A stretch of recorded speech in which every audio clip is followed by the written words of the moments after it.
ജംഷീർ കൊടിഞ്ഞി ചേരുന്നുണ്ട് മലപ്പുറത്ത് നിന്ന്. ജംഷീർ, കഴിഞ്ഞ തവണത്തെ അപേക്ഷിച്ച് വോട്ടിംഗ് പെർസെന്റേജിൽ ജില്ലയിൽ മാറ്റമുണ്ടായിട്ടുണ്ടോ? ഒപ്പം തന്നെ വലിയ അക്രമ സംഭവങ്ങളോ ഇല്ലെങ്കിൽ വലിയ പരാതികളോ ഒന്നും ഉണ്ടായിരുന്നില്ലല്ലോ, ചെറിയ ചെറിയ സംഭവങ്ങൾ മാത്രമായിരുന്നു കേട്ടിരുന്നത്. ഒപ്പം ഇപ്പോഴും പോളിംഗ് തുടരുന്ന സാഹചര്യം എവിടെയെങ്കിലും ഉണ്ടോ?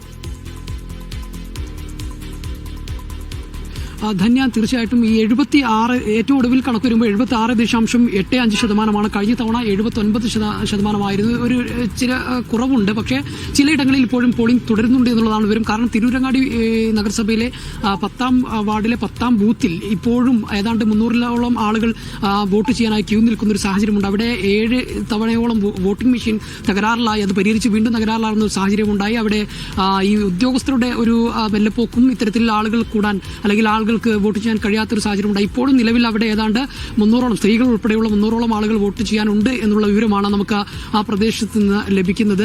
മറ്റെവിടെയും അത്തരത്തിൽ വലിയൊരു ക്യൂ ഉള്ളതായിട്ട് അറിയില്ല. രാവിലെ വലിയ തരത്തിൽ ആളുകൾ രാവിലെ നേരത്തെ തന്നെ എത്തിയിരുന്നു. ഉച്ച സമയത്തൊക്കെ ഉണ്ടായിരുന്നു. വൈകുന്നേരം പൊതുവെ ഒരു മന്ദഗതിയായിരുന്നു, അല്ലെങ്കിൽ ആളുകൾ കുറവായിരുന്നു. കാരണം പരമാവധി ആളുകൾ, സ്ത്രീകൾ ഉൾപ്പെടെയുള്ളവർ രാവിലെ തന്നെ എത്തി വോട്ട് രേഖപ്പെടുത്തി പോകുന്ന ആ ഒരു സാഹചര്യം ഉണ്ടായിരുന്നു. അക്രമ സംഭവങ്ങളോ അത്തരത്തിലുള്ള വലിയ സംഭവങ്ങളൊന്നും ഇവിടെയും ഉണ്ടായില്ല. ചെറിയ ചെറിയ ചില സംഭവങ്ങൾ മാത്രമാണ് റിപ്പോർട്ട് ചെയ്തത്. ജില്ലയിൽ 2 കള്ളവോട്ട് സംഭവങ്ങൾ റിപ്പോർട്ട് ചെയ്യുന്ന സാഹചര്യമുണ്ട്. 3 കള്ളവോട്ട് സംഭവങ്ങൾ റിപ്പോർട്ട് ചെയ്യുന്ന സാഹചര്യമുണ്ടായി. ഒന്ന് പുളിക്കലിലാണ്, മലപ്പുറം മൊറയൂർ പഞ്ചായത്തിലാണ് കള്ളവോട്ട് ചെയ്തത്. ഒന്ന് ഒരു മുഹമ്മദ് മൊസദ്ദീൻ CK എന്ന് പറയുന്നയാൾ സഹോദരന്റെ വോട്ട്, വിദേശത്തുള്ള സഹോദരന്റെ വോട്ട് ചെയ്യാനെത്തി.